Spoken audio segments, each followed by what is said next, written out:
तो trigonometric equation, जैसे कि तुम्हें नाम से पता चलता है कि ट्रिगोनोमेट्रिक इक्वेशन में हमें क्या निकालना है ना, जो भी हमारा अननोन वेरिएबल है वो हम निकालेंगे। जैसे जो जो जो भी दिया होगा वो एक ट्रिगोनोमेट्रिक टर्म के फॉर्म में दिया होगा, तो इसे हम ट्रिगोनोमेट्रिक इक्वेशन बोलते हैं। और उस पे जो अननोन एंगल होता है उसी का वैल्यू हमें निकालना चाहिए।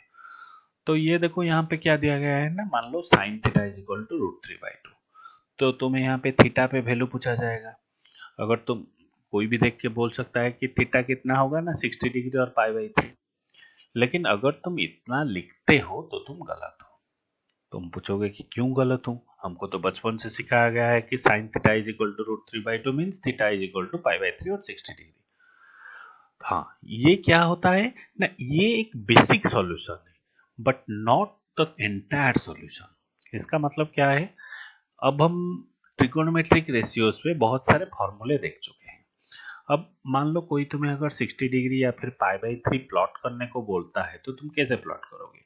ऐसे पॉजिटिव एंगल है, एंटी क्लॉकवाइज मूव करोगे तो ये वाला जो एंगल होता है ये हो गया तुम्हारा π/3। किसी ने बोलेगा, कोई बोलेगा कि नहीं मैं इस इतने में चुप नहीं रहूंगा, मैं कैसे मेजर करूंगा ना, मैं ऐसे कंप्लीटली घूम जाऊंगा, यहाँ पहुंच जाऊंगा। तो मैंने कितना एंगल कवर किया, 2π। अब एंगल कवर किया 2π प्लस यहाँ से कितना आ गया ना π/3। कोई बोलेगा नहीं मैं क्या करूंगा, मैं फिर घूमूंगा, एक बार घूम लिया 2π, दूसरी बार भी घूम लिया 4π, उसके बाद वो एंगल को मैं डिनोट करूंगा। सही बात है, 4π प्लस π/3। कोई बोलेगा कि 6π प्लस π/3, कोई बोलेगा कि 8π plus π/3। Sine sine pi plus π/3 कितना, सॉरी साइन 2π प्लस π/3 कितना आएगा, वही साइन π/3। ऑलरेडी हम देख चुके हैं। अगर देखो अब किसी ने बोला कि नहीं मैं ये इतना सा एंगल तो मेजर करना है ना, मैं ऐसे मेजर करूंगा, यहाँ से क्लॉकवाइज में घूम घूम घूम घूम के चलूंगा कहाँ तक ना, यहाँ तक। फिर वहां मतलब मैंने कितना एंगल ट्रैवल कर लिया, -2π एंगल ट्रैवल कर लिया। फिर मैंने -2π से बैक डायरेक्शन में मैं क्लॉकवाइज घुमा था, फिर मैं एंटी क्लॉकवाइज घूमूंगा π/3। तो -2π प्लस π/3 मैंने घुमा। सही बात है। तो ये जो π/3 एंगल, बस इतना सा एंगल को मेजर करने के लिए हम इनमें से किसी भी तरह से हम जा सकते हैं। तो इसी को एक जनरलाइज्ड अप्रोच में हम क्या बोल सकते हैं ना, हम 2nπ प्लस π/3 के तरीके से हम ये π/3 एंगल को मेजर कर सकते हैं। n यहाँ पर क्या है ना, n पहले n को 0 ले लिया, फिर ये n को यहाँ पे मैंने क्या ले लिया 1 ले लिया, फिर 2 ले लिया, फिर -1 ले लिया।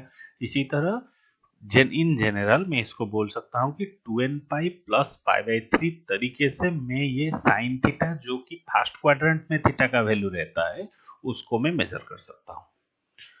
अब तुम देखो, क्योंकि तुम्हें पता है साइन एएसटीसी रूल के हिसाब से साइन सेकेंड क्वाड्रेंट में भी पॉजिटिव है। इसका मतलब कि ये वाला एंगल एंगल अगर मैं लेना चाहता हूं, मान लो ये मैं इतना सा एंगल में लेना चाहता हूं, तो ये एंगल को मैं कैसे मेजर करूंगा, यहां से कोई मुझे पाई जाएगा, फिर रिवर्स डायरेक्शन में -π/3 आएगा।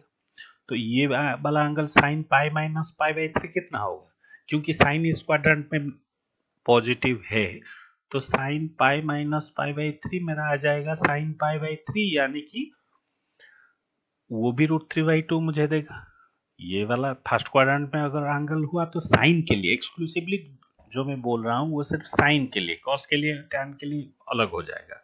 तो साइन के लिए फर्स्ट क्वाड्रेंट का एंगल π/3 जितना वैल्यू देगा, सेकेंड क्वाड्रेंट में भी उतना ही वैल्यू देगा। अगर मैं मान लो π/3 ये वाला एंगल होता है तो क्यों, उसी हिसाब से कोई अगर इसको मेजर कैसे करेगा, एक बार पूरा इसने घूम लिया तो कितना डिस्टेंस घूम लिया 2π, फिर एक बार गया पाई मतलब 3π, फिर से -π/3। ऐसा भी हो सकता है। कोई अगर क्लॉकवाइज मूव करेगा तो वो कितना जाएगा ना -π, फिर से -π/3। तो ये सारे एंगल भी मुझे वही √3/2 वैल्यू देंगे। तो इन जनरल में इसको क्या बोल सकता हूँ ना, साइन 2n प्लस 1π माइनस π/3। यहाँ से आया था 2nπ प्लस π/3, यहाँ से आया 2n प्लस 1π माइनस π/3।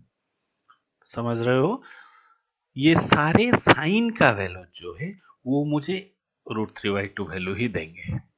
तो sine theta is equal to √3/2। अब मुझे क्या पता चला ना, theta is equal to 2n pi plus पाई/3, 2n plus 1 pi minus पाई/3।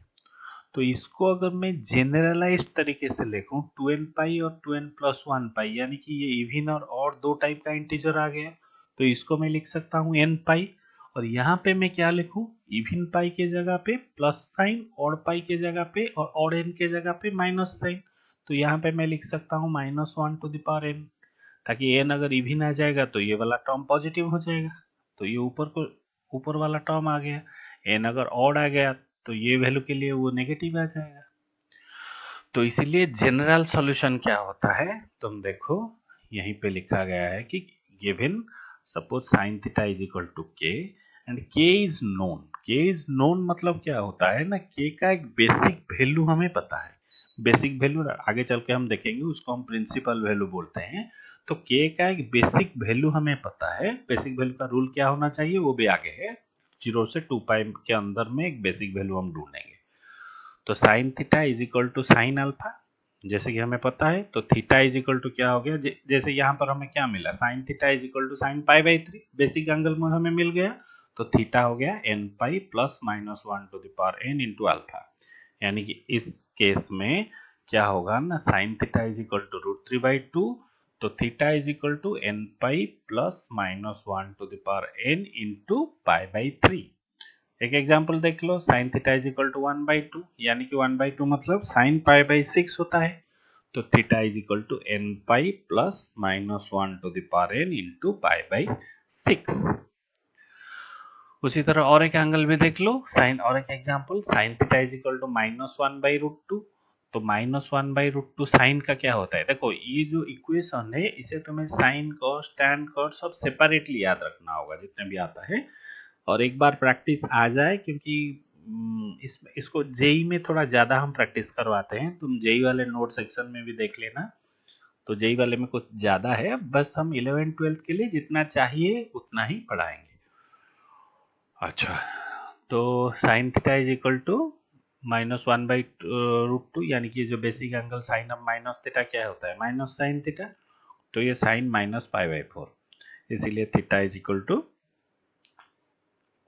n pi plus minus 1 to the power n into minus पाई/4।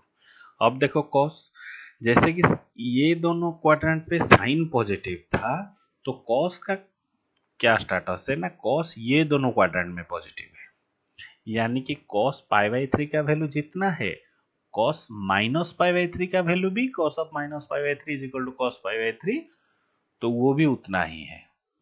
तो यानी कि कोई क्या बोले ना, cos theta is equal to 1/2, तो cos theta is equal to cos pi/3, that is equal to cos minus pi/3 also। cos pi/3 का value जितना है, cos minus pi/3 का वैल्यू भी उतना है।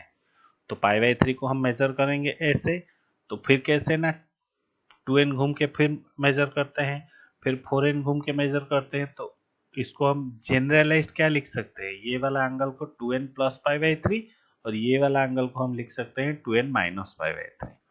तो इसीलिए इसको क्या बोलते हैं ना, 2n प्लस माइनस। तो in general cos theta is equal to cos alpha, theta is equal to 2n pi plus minus alpha. ये जनरल फॉर्मूला को तुम्हें याद रखना होगा, ठीक है।